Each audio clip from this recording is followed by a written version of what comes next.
அலகு 21. சவுலிடமிருந்து தாவீது தப்பித்தல். பின்பு தாவீது நோபே என்னும் ஊரிலிருந்த குரு அகிமெலேக்கிடம் சென்றார். அகிமெலேக்கு தாவீதை நோக்கி நடுக்கத்துடன் வந்து அவரிடம், நீ ஏன் தனியே இருக்கிறாய்? உன்னுடன் யாரும் வரவில்லையா என்றார். அதற்கு தாவீது குரு அகிமெலேக்கிடம், அரசர் எனக்கு ஒரு பணியை கட்டளையிட்டுள்ளார். நான் உன்னை அனுப்பிய நோக்கத்தையும் உனக்கு அளித்த கட்டளையையும் ஒருவரும் அறியக்கூடாது என்று அவர் கூறியுள்ளார். எனவே ஒரு குறிப்பிட்ட இடத்தில் என்னை சந்திக்குமாறு என் தோழர்களுக்கு சொல்லியுள்ளேன். உண்பதற்கு இப்பொழுது உம்மிடம் என்ன இருக்கிறது? 5 அப்பங்களோ வேறு என்ன உம்மிடம் உள்ளதோ எனக்கு தாரும் என்றார். குரு தாவீதை நோக்கி, தூய அப்பமே என்னிடம் உள்ளது, சாதாரண அப்பங்கள் இல்லை. இளைஞர்களான நீங்கள் பெண்களோடு உறவு கொள்ளாமல் இருந்தால் அதை உண்ணலாம் என்றார். தாவீது குருவை நோக்கி, சாதாரண பயணத்தின் போதே இவ்விளைஞர்கள் பெண்களுடன் உறவு கொள்வதில்லை. இன்று சிறப்பு பணியை மேற்கொண்டுள்ளதால் நேற்றும் முந்தின நாளும் தூய்மை காத்துள்ளார்கள் என்றார். ஆதலால் குரு தூய அப்பத்தை அவருக்கு அளித்தார்.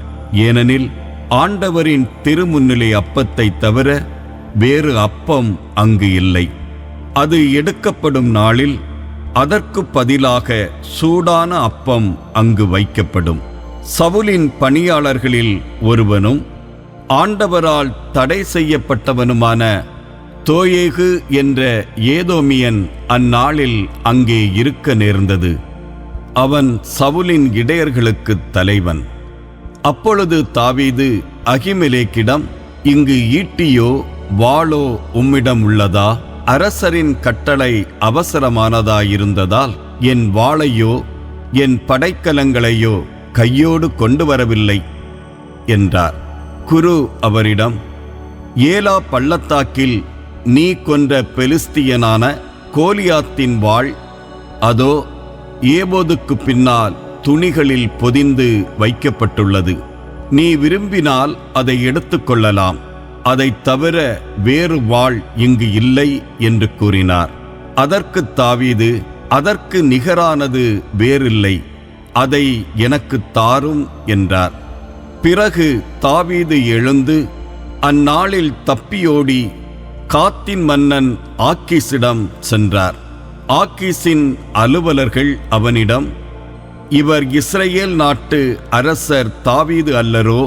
சவுல் 1000 பேரை கொன்றார், தாவீதோ 10,000 பேரை கொன்றார் என்று பெண்கள் நடனமாடி பாடிக்கொள்ளவில்லையா என்றார்கள்.